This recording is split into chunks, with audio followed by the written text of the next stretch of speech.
Normally when you buy a soundbar, you're essentially trapped by that decision, because if you want to upgrade it in the future, you can't. You're stuck with what you've bought. For me, the most important thing about Beosound Theatre is not the fact that it's a soundbar or that it supports Atmos or has side-firing and up-firing drivers. Yes, it has all of that. But what's really exciting for me is the fact that it can support external speakers, up to 16 of them. So you buy a soundbar at the beginning, but then if you want to upgrade it in the future, you don't need to throw it out and start again with a new surround processor. You just add external speakers and increase the size of your surround system. Imagine, for example, you buy a car in the spring, and then the fall comes around and you need snow tires on it, and you find out you can't put snow tires on the car that you own. So you have to buy a whole new car with snow tires on it. This doesn't make any sense. Beosound Theatre is the same.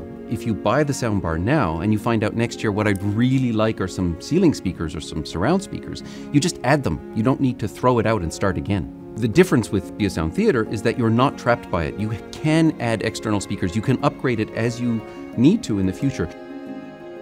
In a normal bass management system, what we do is we decide which speaker can handle the most bass, and we take all of the bass from all of the inputs and send it to that one. So for example, you have a subwoofer, it gets all of the bass and plays it all the time. With Beosound Theatre, it's completely different. What we're doing here is redistributing the bass to all of the speakers, so they all work together as one subwoofer. The advantage of that is that you get the most capability out of your entire system, but also that all of those speakers working together hold on to the room. So you get fewer resonances in the room and therefore a tighter bass over the entire listening area. In Beosound Theatre, what we've done is merged Dolby Atmos with True Image, which is our upmixing and downmixing algorithm. What that means is that if you have more channels coming in than you have speakers, let's say you have a 7.1.4 input coming in from a movie or from music mixes, but you don't have that many speakers at the output, True Image will fold the incoming channels down to the speakers that you have, so you won't miss anything.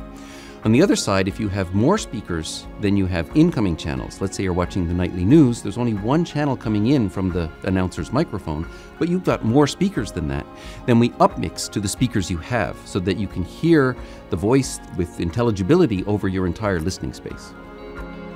Of course, Beosound Theatre comes with a calibration microphone, and that doesn't just look at the distances and levels of the speakers at the listening position. It will do that. It will also find where they are in space, and so decide that's a left front, that's a right surround, and put those rolls in for you. And finally what it does is it measures the difference between what we expect you to hear and what you're actually hearing, and that's caused by your room's acoustics. When it can measure that, then it can undo the effect and make the sound closer to what we've designed in the listening room, in your living room.